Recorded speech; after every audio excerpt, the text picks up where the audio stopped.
Welcome, listeners, but take heed. We will say whatever we need to share our knowledge, thoughts, and joy, and even things that do annoy. So join us now, but be aware, we have a tendency to swear. We'll dial it back a little bit. But frankly, we don't give a shit. Welcome to Just Keep Rowling, a Harry Potter book movie compare and contrast podcast. I'm Ellen, and I am seriously considering dyeing my hair green. That way, I can be the Gryffindor co-host with green hair, since Kayde is the Slytherin co-host with red hair. I don't know that you can pull green off. Let's be honest, when I say green, I mean teal. Now that you can pull off. I'm gonna go blonde for the summer, but we'll see what happens after that. But to get into Harry Potter stuff, let's roll right into the Rolling Rehash. Last week we covered Chapter 10, Mayhem at the Ministry. And that's it, because there are no film scenes, which once again had us steaming from the ears. Mr. Roberts hadn't had such a mind-altering experience since Woodstock. Basil tried to keep things orderly while every wizard in a 5-mile radius rushed to get the fuck out of Dodge. The Weasley Walk of Shame back to the Burrow ended in bone-crushing hugs and spiked tea. Arthur's vacation gets cut short by some yellow journalism. Ron and Hermione didn't disappoint when informed of Harry's cranial sufferings, as their reactions were exactly as he had imagined. Fred and George try to get one past Molly by guilt-tripping her into a diversion, but to no avail. Percy's insistence that Mr. Crouch can do no wrong is met with disdain from Hermione and her new social awareness. And Molly suggests Ron donned his birthday suit since he's so dead set against his dress robes. Unless you were watching the movie, in which case, none of this happens. Like, none of it. At all. Nothing. During episode 73, Apparator Wait, our Potter pondering was, do you agree with Percy that Mr. Weasley actually did make the situation worse by giving the unofficial statement that he did after the riot? Or do you think Bill is right, that Rita Skeeter would have been nasty regardless? Sara said that Rita Skeeter is trash and would have been nasty regardless. Mike agrees with Sara, saying this speaks for him as well. It has nothing to do with Mr. Weasley and everything to do with the fact that Rita Skeeter is a huge, insert whatever nasty non-Facebook appropriate word you would like here. Even in terms of the story itself, it's only there to introduce her and how much, repeat that word previously said, she is later in the book. Diana also thinks she would have dragged the ministry regardless. If he had said nothing, she would have written that a ministry official refused to talk to bystanders. Percy was also way out of line talking like that about his father, but with his head that far up Barty Crouch's ass, he couldn't see what a shit he was being. I wish Molly had hit him upside the head for it. Yeah, Julianna says the same. Rita would have twisted their words no matter who said it. She still doesn't fully understand why Percy listened to the ministry over his parents and former teachers. I have a feeling we'll be talking more about that later. I do think so as well. Liselotte thinks that she would have been insufferable about it regardless of Arthur's statement. She never thought he actually said something so noteworthy that it would have been worth recalling by anyone, especially by the official newsletter of the wizarding world. She believes he just said that Voldemort himself didn't conjure the dark mark in between getting his kids to safety and going to sleep. Max says of course she would have been nasty regardless. The cupboard nuzzler is always being a bitch about something. She does like to get cozy in a cupboard. She really does. It's kind of gross. It was a little weird. Karlee said she agrees with Bill. She thinks Rita is a gotcha journalist, duh, and would print whatever gets the most people to read. Honestly, hashtag fuck Percy for having that viewpoint of his father and hashtag fuck Rita for writing bullshit. Hashtag truth. Quincy says that I've said it once, and I'll say it 1,000 times over, Percy is a dick. He was so concerned about protocol that he didn't realize Arthur did the best he could with what he was given. And in politics, no comment is very dangerous because it gives a reporter like Rita basically free rein to write whatever she wants. And when would he have had the time to consult with anyone before even saying everything is fine? I think putting the public at ease rather than saying no comment was the more responsible thing for him to do.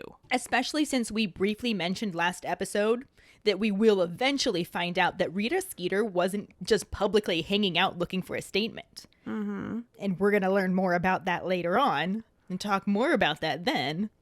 But Mr. Weasley was just reassuring some scared people, not making some official statement. Robert says to correct him if he's wrong, but isn't Arthur the head of the Muggle Artifacts Office?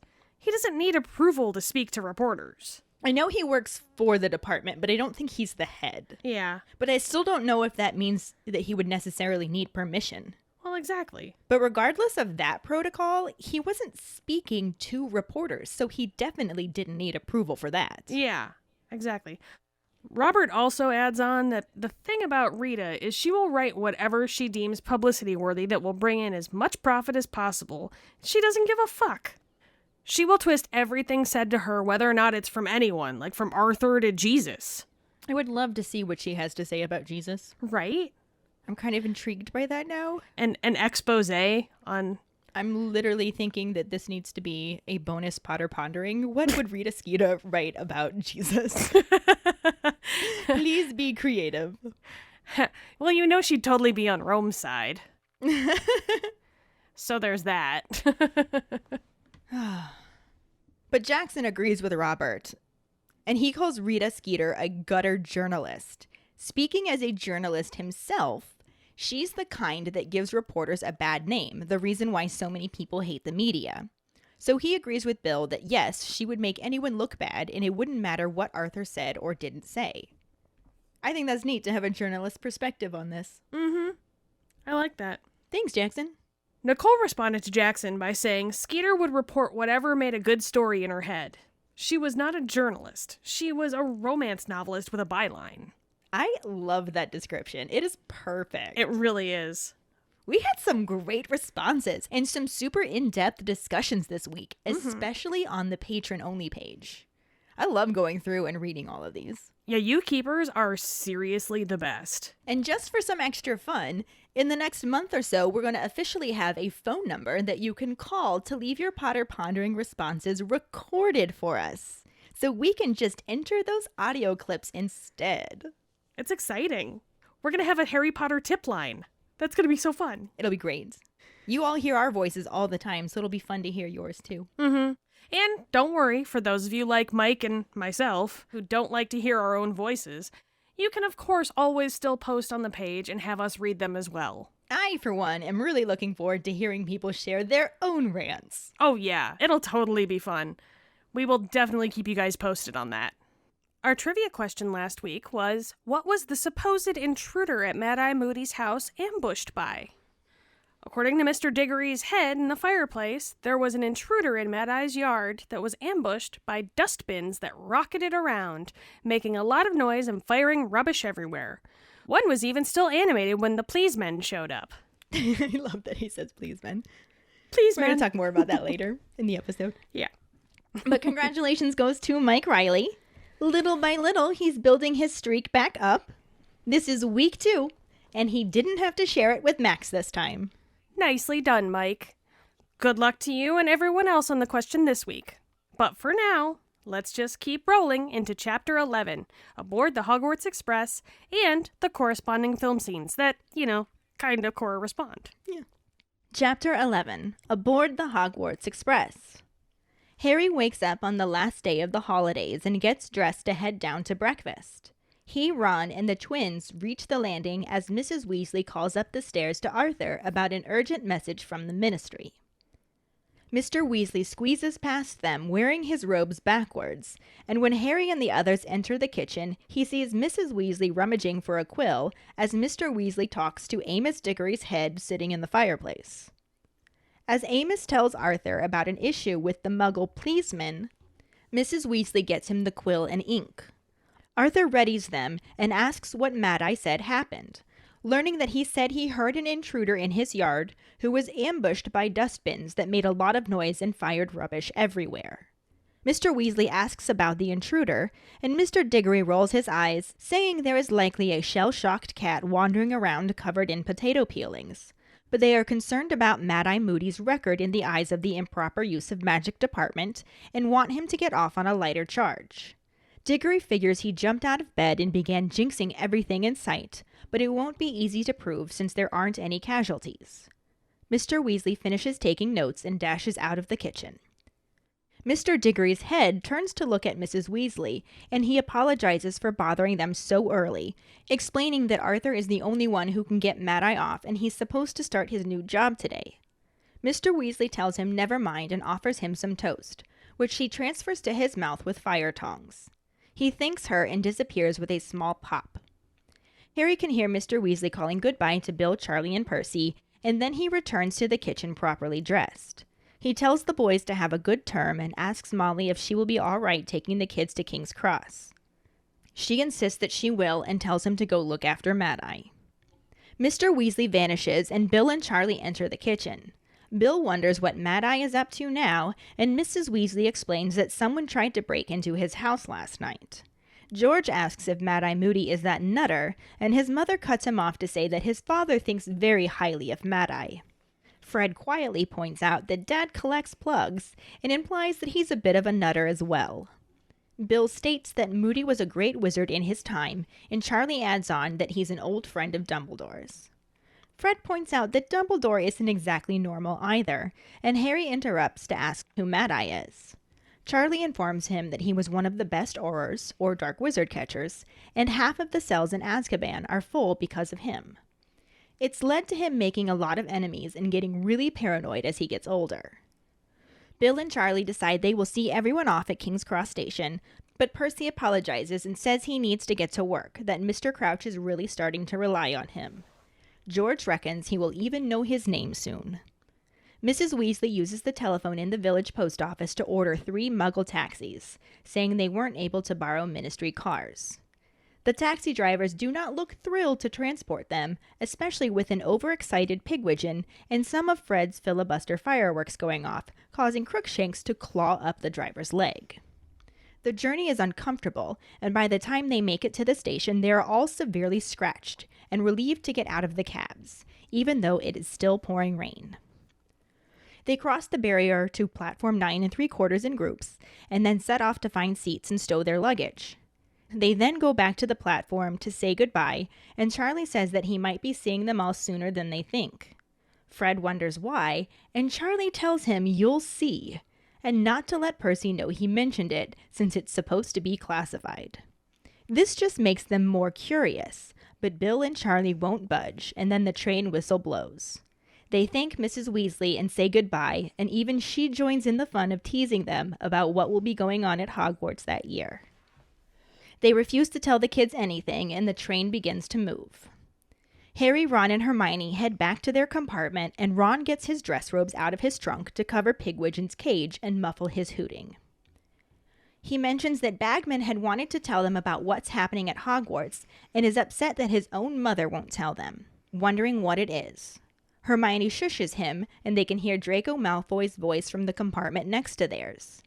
He is talking about how his father considered sending him to Durmstrang, where he knows the headmaster and they actually learned the dark arts, but his mother didn't like the idea of him going to school so far away. Hermione closes their compartment door, blocking out his voice, and says that she wishes he had gone to Durmstrang so they wouldn't have to put up with him. She confirms that it's another wizarding school after Harry asks, and says it has a horrible reputation. Ron wonders what country it's in, and Hermione explains that no one knows, because the magic schools conceal their whereabouts. Ron points out that it's got to be the same size as Hogwarts, and Hermione tells him that Hogwarts is hidden too. She read in Hogwarts a history that it's bewitched to look like ruins and is unplottable. She theorizes that Durmstrang must be in the far north, though, because they have fur capes as part of their uniforms. Ron fantasizes about pushing Malfoy off a glacier, and the train continues to move farther north. Harry buys some cauldron cakes to share, and several friends look in on them, including Seamus Finnegan, Dean Thomas, and Neville Longbottom. They all talk about the match, and Neville listens jealously, since he didn't get to go. Ron is showing off his crumb miniature and talking about being up in the top box when Malfoy shows up. He sees Ron's dress robes and starts making fun of them before switching the subject to ask if he's going to enter and try to bring some glory to the family name. Ron doesn't know what he's talking about, and Malfoy realizes this and assumes that Ron's father must be too junior at the Ministry to know. He, Crabbe, and Goyle all laugh and then leave. Ron slams the door after them, breaking the glass, and Hermione has to repair it. When they finally arrive at Hogsmeade Station, Ron is still in a bad mood. It's still pouring rain, and they are greeted by Hagrid, who says he will see them at the feast if they don't drown, since the first years have to cross the lake to get to Hogwarts. The rest of the students make their way to the horseless carriages, and Harry, Ron, Hermione, and Neville climb into one to make their way to the castle. In the movie, the scene opens on a wide shot of the Hogwarts Express as it makes its way towards the school. It cuts to inside the train as the trolley witch calls out, "Anything from the trolley?" The camera shows a copy of the Daily Prophet and zooms out to show Hermione reading it. Ron is sitting next to her in the train compartment reading a book. As the trolley witch approaches, he sets the book aside and reaches into his pocket.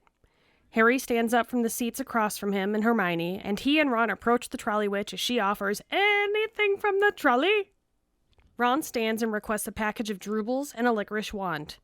The witch puts some candy in Ron's hand, and he glances at his money and decides that he only wants the drubles. Harry offers to pay for Ron's licorice wand, but Ron ignores his offer and repeats, "Just the drubles." He sits back down, and as Harry reaches for the trolley, he is distracted when Cho Chang shows up and asks for 2 pumpkin pasties. Harry just awkwardly stares at her as she waits for her sweets. She smiles at him as she and her friends walk away giggling. The trolley witch asks if Harry wants anything sweet, and after a moment of confusion, he says he isn't hungry, glances back down after Cho, and sits back down in his seat with a dreamy expression on his face. Hermione snaps him out of his reverie when she mentions how awful it is that no one at the Ministry seemed to know who conjured the mark. She asks if there was any security, and Ron confirms that his dad said there was loads, which is what worries them so much. Harry reaches up and rubs his scar, prompting Hermione to wonder if it's hurting again. He insists that he is fine, but Hermione tells him that he should let Sirius know what he saw at the World Cup and the dream.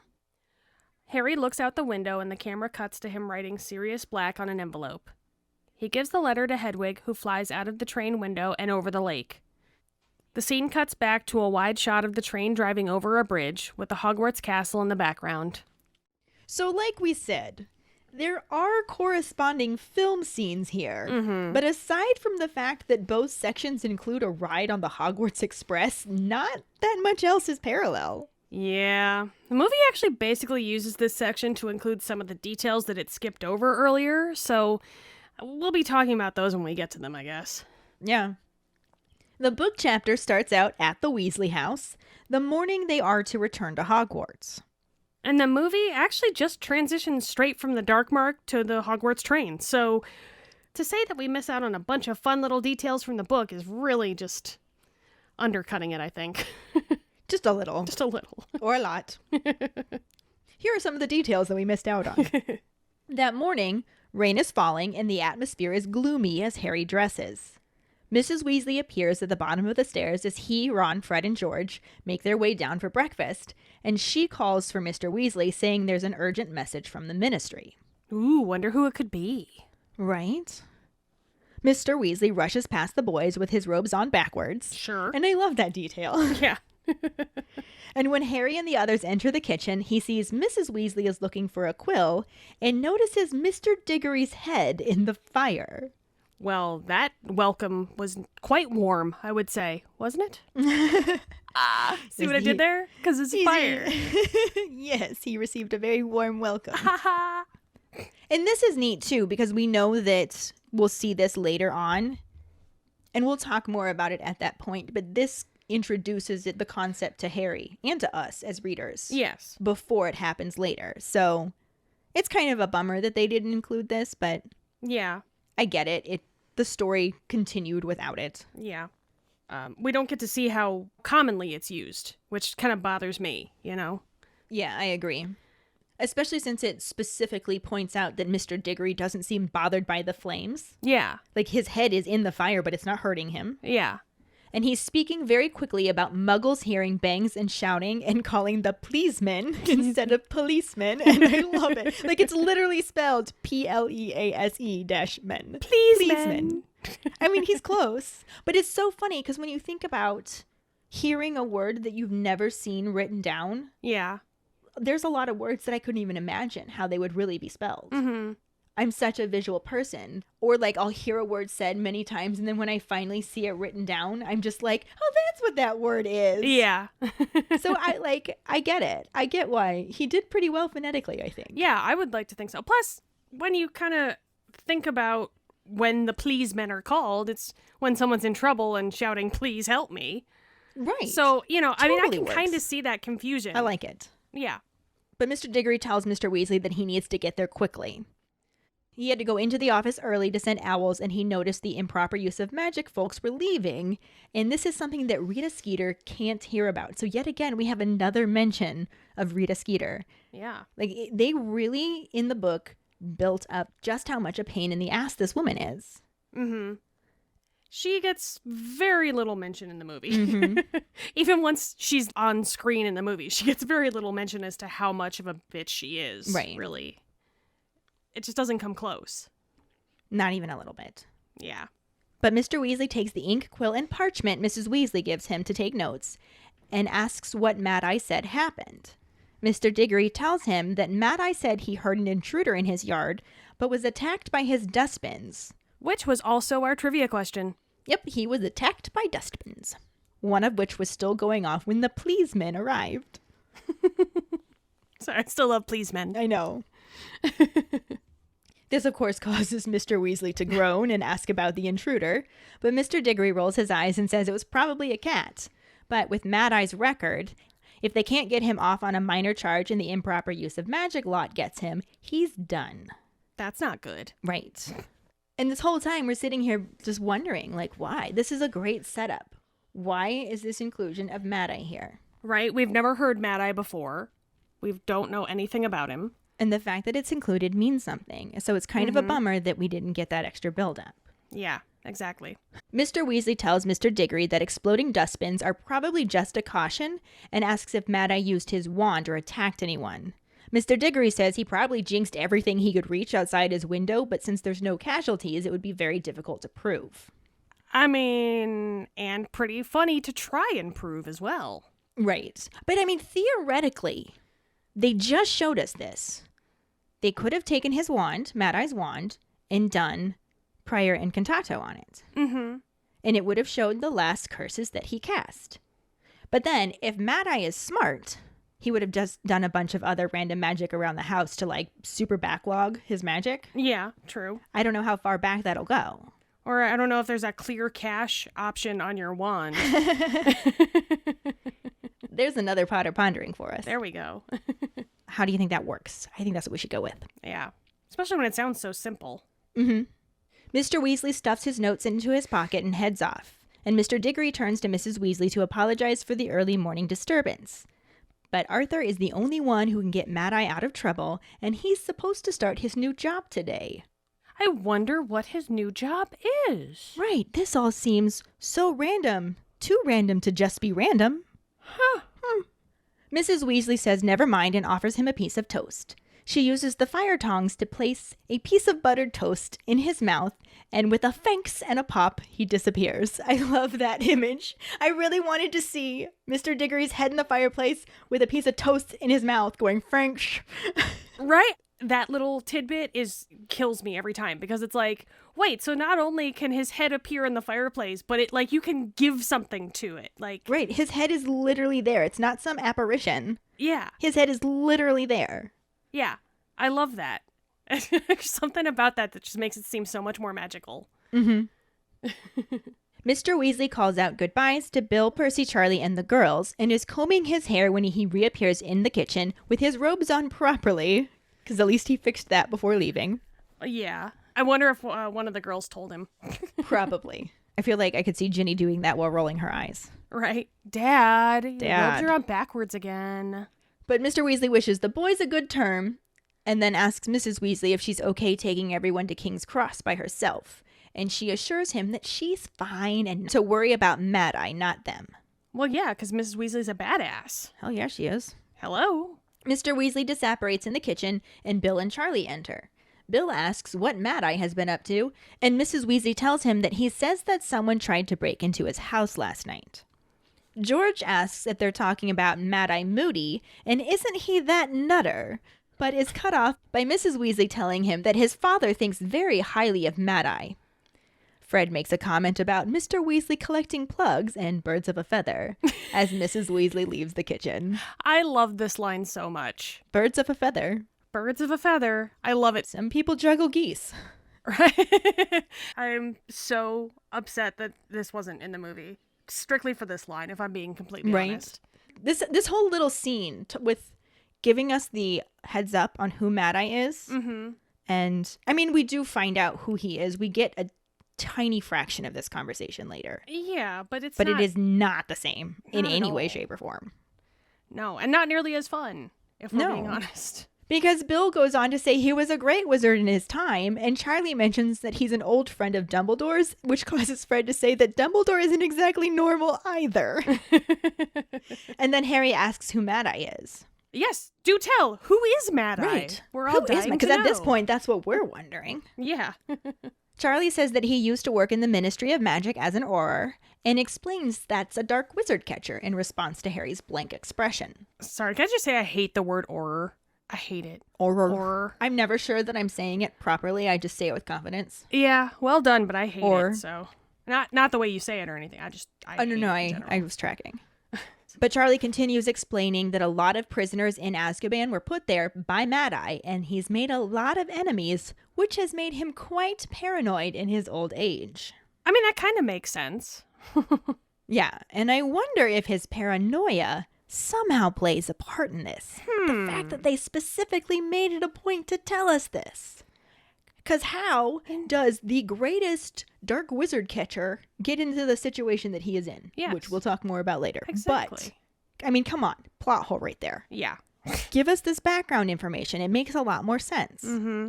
Bill and Charlie go to King's Cross with everyone to see them off. But Percy over-apologetically says that he has to go to work since Mr. Crouch is starting to rely on him. Yeah. And I love that in this moment, George, he is even being very serious about it. Like, he's not being cruel. He just seriously says, I reckon he's going to even know your name soon. Yeah. And I love that because it's just this combination of, like, teasing him but being like, no, like, you work really hard. Eventually, he's going to figure it out. But it still also reminds him that he doesn't know his name because he's George. Fred. George. George Fred. Percy really doesn't care that he doesn't get to go to King's Cross. You know what I mean? He doesn't give a shit. He doesn't want to go. Not only does he get to not go, but he gets to be like, oh, you know, Mr. Crouch relies on me so much. I have to go to work. Oh, no. I work now. Oh. I go to work. I work at the ministry. Did I tell you? I work for Mr. Crouch. Did I tell you? Mr. Crouch relies on me. Do you think that he made himself a Mr. Crouch's bitch badge?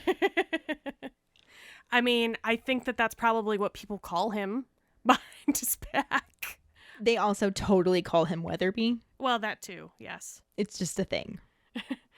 Instead of kick me on the signs they stick on his back, it just says Crouch's bitch.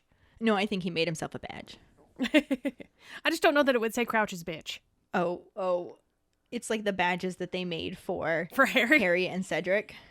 With like the one that's like to support Cedric Diggory. And the other Potter Stinks. Yeah. So it says, you know, like, I heart Mr. Crouch, and then it like switches to be like Crouch's bitch.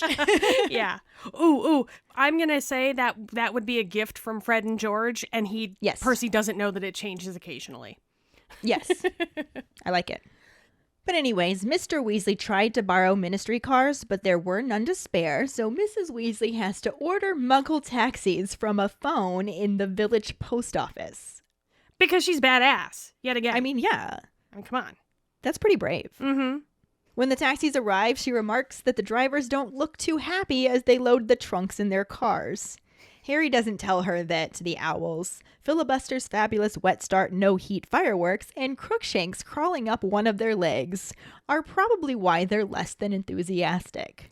Yeah, I don't think that all that helped. No. Not to mention those trunks probably weigh a fucking metric ton. A trunk ton.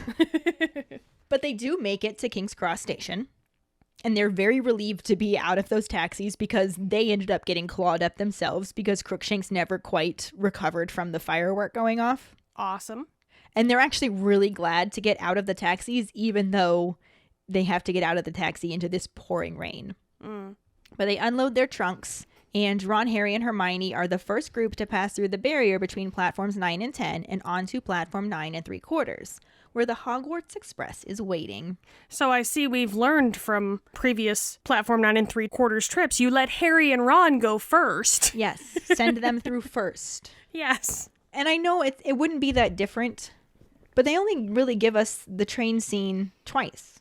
Yeah, I wish we got the train scene more often. That's like one of the best parts of like getting to watch them go through the barrier and the worlds change. Like, it's the same thing with them going through Diagon Alley. When they don't show the magic of it, they're robbing us. Yeah, I for sure agree. So it's a little bit of a bummer that the movie just skipped right over this. Mm-hmm. But we get to see students and parents walking through the steam that's coming from the Great Scarlet Train, and the three set off to find seats and stow their luggage before they go back to the platform to say goodbye to Mrs. Weasley, Bill, and Charlie, who says they might be seeing him sooner than they think. I wonder why. So does Fred. And Charlie says they'll see, but he can't tell Percy he said anything because it's classified information until the Ministry says otherwise. So I believe what Fred and George hear is tell everyone you see. Which I'm sure they do. Oh yeah, you know they do. Something's going on at Hogwarts. I don't know what, but it's something. It's a thing. There's a thing. Bill says he almost wishes he were back at Hogwarts this year. And when George asks why, he says they're in for an interesting year and that he might take time off work to come watch some of it. Wait, Bill's in this movie? Hang on. What? Right? Oh, wait. No, he's not. He's not. No Charlie, no Bill. No Charlie. Wait, Charlie. No Percy even. Charlie. Ed Sheeran. Oh, yeah. Of course. Gotcha. The whistle blows just as Ron is asking a bit of what? And they're shuffled towards the train by Mrs. Weasley. Harry and Hermione lean out of the window to thank her for having them, and Mrs. Weasley says she would invite them for Christmas, but they will probably want to stay at Hogwarts with one thing and another. So now she's joining in.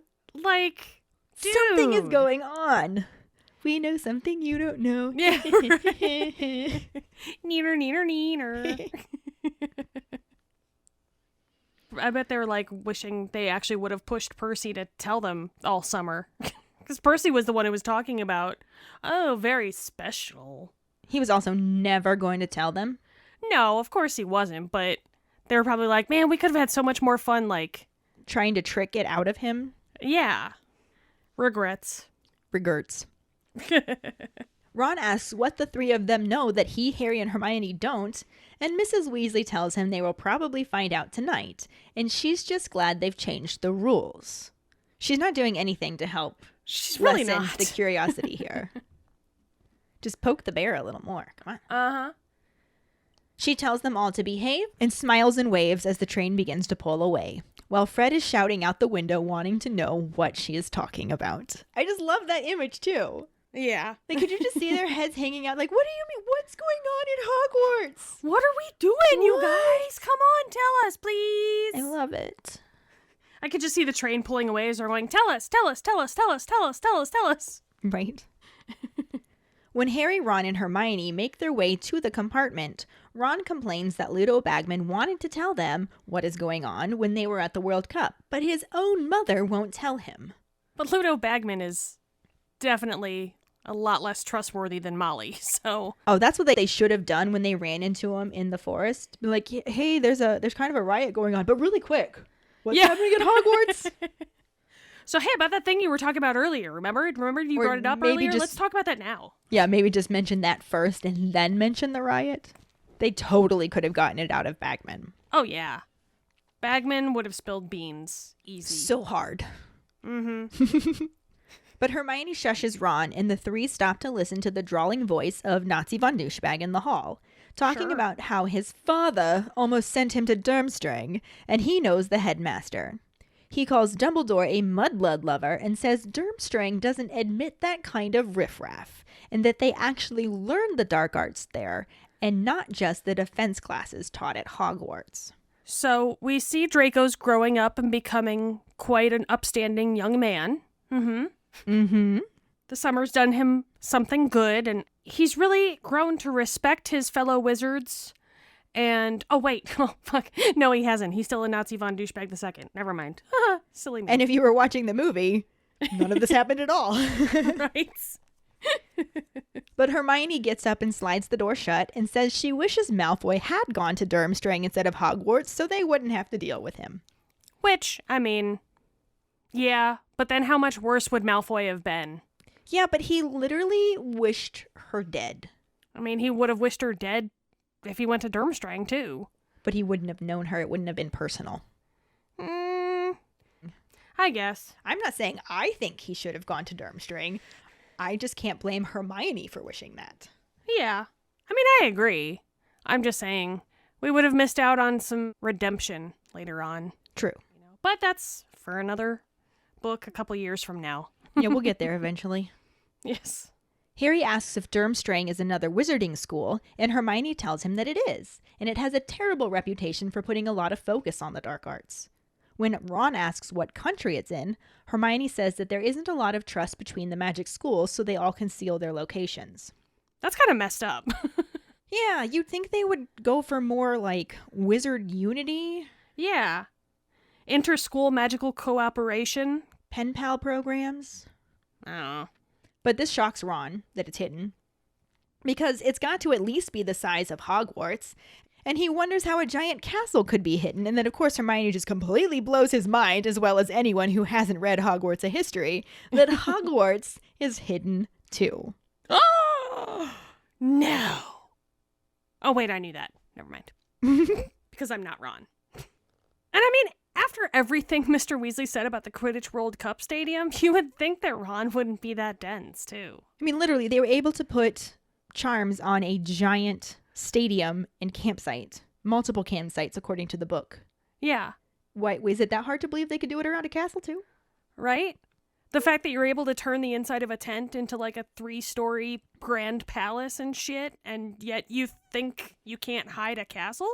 Magic. Like, bam, magic. She explains that the castle is bewitched to look like old ruins, with a danger sign if a muggle sees it, and says that Durmstrang might have muggle-repelling charms, and to keep it hidden from wizards, they would have enchanted it to make it unplottable on a map. See, I know a number of people who, if they came across some ruins with a danger sign around them, that's only more invitation to come on in. This looks like a great place to take pictures. Right?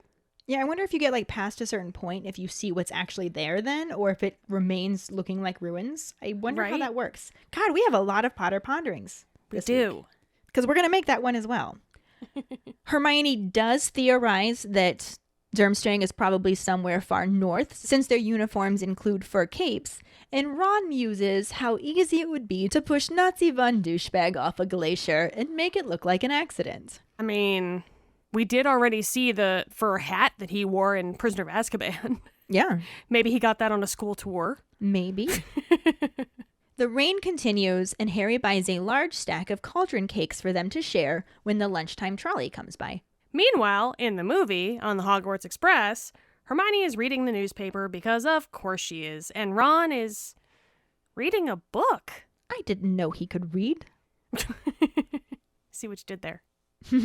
He hears the siren song of the trolley witch rolling her cart of diabetes down the hall. Honestly, is hopping a train full of kids up on sugar, like magic sugar, no less? Magic kids, even. Magic kids on magic sugar, for fuck's sake, before dinner? Is that really that sound of an idea? Largely unsupervised kids as well. Mm-hmm. We've had this discussion before. It's a terrible idea. I can't get over how they constantly are just like, we're doing a trolley witch again this year, right? Oh yeah, of course. Why wouldn't we? There's absolutely nothing terrible about that idea at all. Mm-mm. Nope, not even a little bit. Nope. Anyway. Moving on from that large, shining sign of bad idea-ness. He digs into his pocket for the 6 pence he earned working in the mills over the summer to help feed his mother and 4 bedridden grandparents. Oh, shit, wait, wrong story. My bad. Though there is a lot of sugar. There is. I can see why you got confused.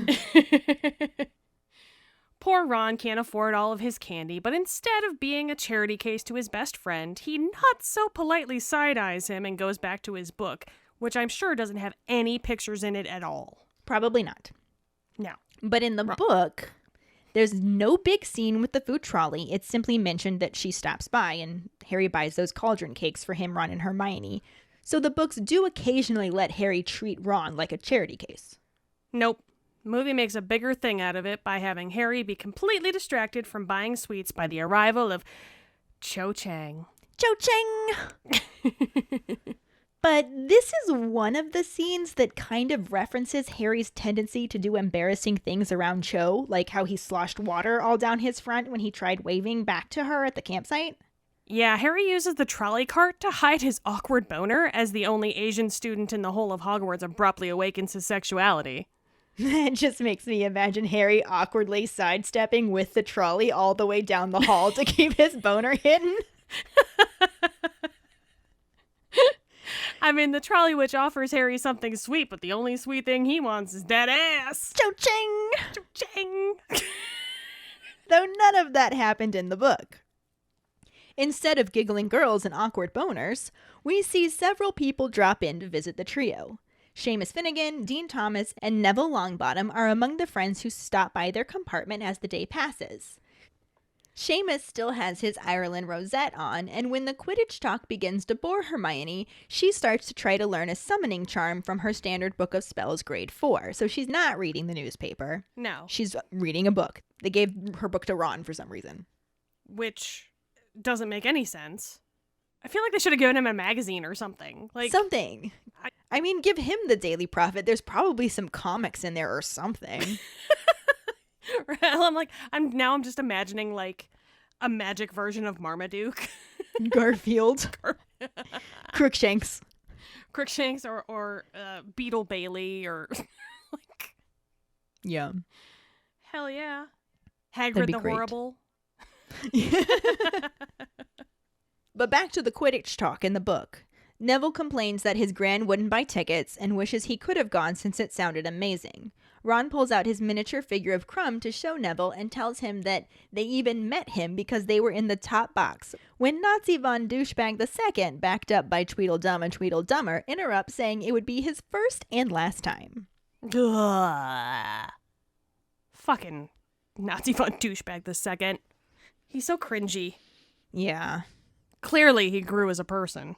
Clearly. Harry tells him that he wasn't invited to join them, and then Draco notices Ron's dress robes and snatches them off Pigwidgeon's cage, holding them up for his minions to see. He turns back to the compartment and asks if Ron is going to enter to try and win some glory and even money, and assumes that Harry will enter because he never misses a chance to show off. I mean, that's not wrong. I don't know that Harry does half of that shit deliberately. Well, I mean, okay, it's not a chance to show off. Maybe Draco should have said medal, because then it would have been true. He never misses the chance to meddle. That's for damn and sure. Oftentimes the meddling is quite impressive. Mm-hmm. And can be equated to showing off. Exactly. But I don't think that's his intention, so. Even so. But it does often work out that way. True. Hermione snaps at Draco and tells him he should tell them what he's talking about or just go away. And this causes a gratified smile to spread on Malfoy's face. His very punchable face. Or slappable, if you're talking about the book. True. He laughs and says that Ron has a father and a brother at the Ministry. He should know. His father told him about it ages ago. But Ron's father was probably too junior for people like Fudge to talk about anything too important in front of. And then Nazi von Douchebag laughs again, and he and Tweedledum and Tweedledummer disappear. I mean, at least that story ended nicely. They disappeared. Yeah, they left. It's not technically over, though, because it continues on with Ron slamming the compartment door so hard he breaks the glass. And then Hermione chastises him and has to fix it using Reparo. Like I said, it's a bad idea to hop kids up full of sugar. Yeah. It's interesting that we are now in the 4th book, and this is the first time in the book Hermione ever uses Reparo in front of us, and they've had her do it twice in the movies. Wait, you mean she doesn't use it all the time in the books? I mean, she might. This is the first time we've seen it. What? Ron says that Nazi von Douchebag II makes it look like they don't know anything, and that his father could have gotten a promotion whenever he wanted, but he likes his position. Hermione tells him not to let Malfoy get to him, and Ron acts incredulous at the thought as he smashes a cauldron cake in his hands. His foul mood doesn't change the rest of the way, and he's still scowling when they reach their stop at the Hogsmeade station. Yeah, none of that was in the movie. Like, not a bit of it. Which gave us no early implication of something going on at Hogwarts. Like, no one visits the trio, it's just Hermione still freaking out over the events at the Quidditch World Cup. Though her eyebrows seem to be more worried about Harry's scar as he rubs it. She asks if it's hurting him, and he insists that he's fine. This is the closest that we get to him explaining everything that happened with the dream and his scar hurting the way he did back at the Burrow after they got back from the Quidditch World Cup. Yeah, but the movie just kind of implies that he had already told them because they just have Hermione flat out tell Harry that he should let Sirius know about his scar hurting. Which is not how it happened in the book, since Harry came up with that idea all on his own before he even mentioned what happened to his friends. I think it would have made more sense if she told him that Dumbledore needs to know about his scar hurting again. Nope. I mean, I don't know what you're talking about, but in the movie, she tells him to write to Sirius, and the scene cuts to Harry writing his dogfather's name on an envelope. And I'm sure that it included the phrase, "Dear Sirius Black, don't worry, no one will ever find you by intercepting this letter I have written your whole name on. As you know, I'm 14 now and full of logic and wisdom beyond my years." It's like you're in his head. He is that tree, and you are the little cookie elf. And this at least works it into the story that Harry wrote a letter to Sirius, since it's something that had already happened in the book. But despite taking place on the Hogwarts Express, these scenes don't have that much in common. Yeah, it does work in some information that was previously left out, so that helps, I guess. But it's ultimately not that corresponding. Harry sends Hedwig with a letter from the train, and the movie uses Hedwig's flight over the lake to transition to a shot of the train with Hogwarts off in the distance. And this is where the scene ends. Like, that's it. That's all we get. The book chapter goes on just a bit more, showing their arrival at the Hogsmeade station. Rain is coming down like buckets of ice water when they exit the train. Hermione has Crookshanks bundled in her robes, and Ron has his dress robes still thrown over Pigwidgeon's cage to try and keep the poor animals dry. Harry shouts a hello to Hagrid, who says he'll see them at the feast if they don't drown, and Hermione remarks that she would not like to cross the lake in this weather. I totally agree with that. I don't like the idea of riding in a boat in the rain anyway, because that's how you drown, no? Like, if there's enough rain, like, eventually there's more in the boat than on the outside of it, so that's not a good thing. And next week we're going to learn that there was a mishap, so. There was. Not in the movie, of course, because why? At least not that they showed. Though they did actually include rain in the movie as well, it's also not really shown until a bit later. In the book, they slowly trudge along with the crowd towards the horseless carriages waiting for them, and Harry, Ron, Hermione, and Neville gratefully climb into one of them and out of the downpour. A few moments later, the carriage lurches into motion and the procession heads towards Hogwarts Castle. And this is where the book chapter ends. I mean, the movie ended quite a while ago, so Yeah. It's nice to see you finally caught up to me. Right? We do have some new actors to talk about, though. We see Marjorie Mason as the Trolley Witch, because anything from the trolley is a very important line to deliver. It is all she really gets to do, but she does it with conviction. I don't know a lot about Marjorie Mason in general, and like we said, she doesn't do much, but loved that line. It is so much fun to imitate, as you have done for us several times this episode. Anything from the trolley? Once more with feeling. Anything from the trolley? We also see Katie Leung as Cho Chang. I love her accent. Like, I'm obsessed with how she sounds. I know, we were talking about it earlier. I just love the way she's like, like, her little mannerisms are just adorable. And I thought she did a fantastic job being that kind of awkward, like, interested in a guy but not knowing how to talk to him. Just, like, like her interaction. Like, right now, all we've seen is her just speaking with her face to Harry. I mean, she ordered the pumpkin pasties, but everything was done very subtly on her face. There were no, like, crazy eyebrows and, like, but you could read her facial expressions. Yeah. I thought it was really subtle and really good, the way that she was like a little bit embarrassed, but kind of also pleased by Harry's attention and You could kind of see like a little blush creep up. right, and how it was like a little bit awkward, but and then she had all of her friends with her, so they were kind of giggling too, and yeah. And that was a nice reference because we didn't get to see as much of that later on. Yeah.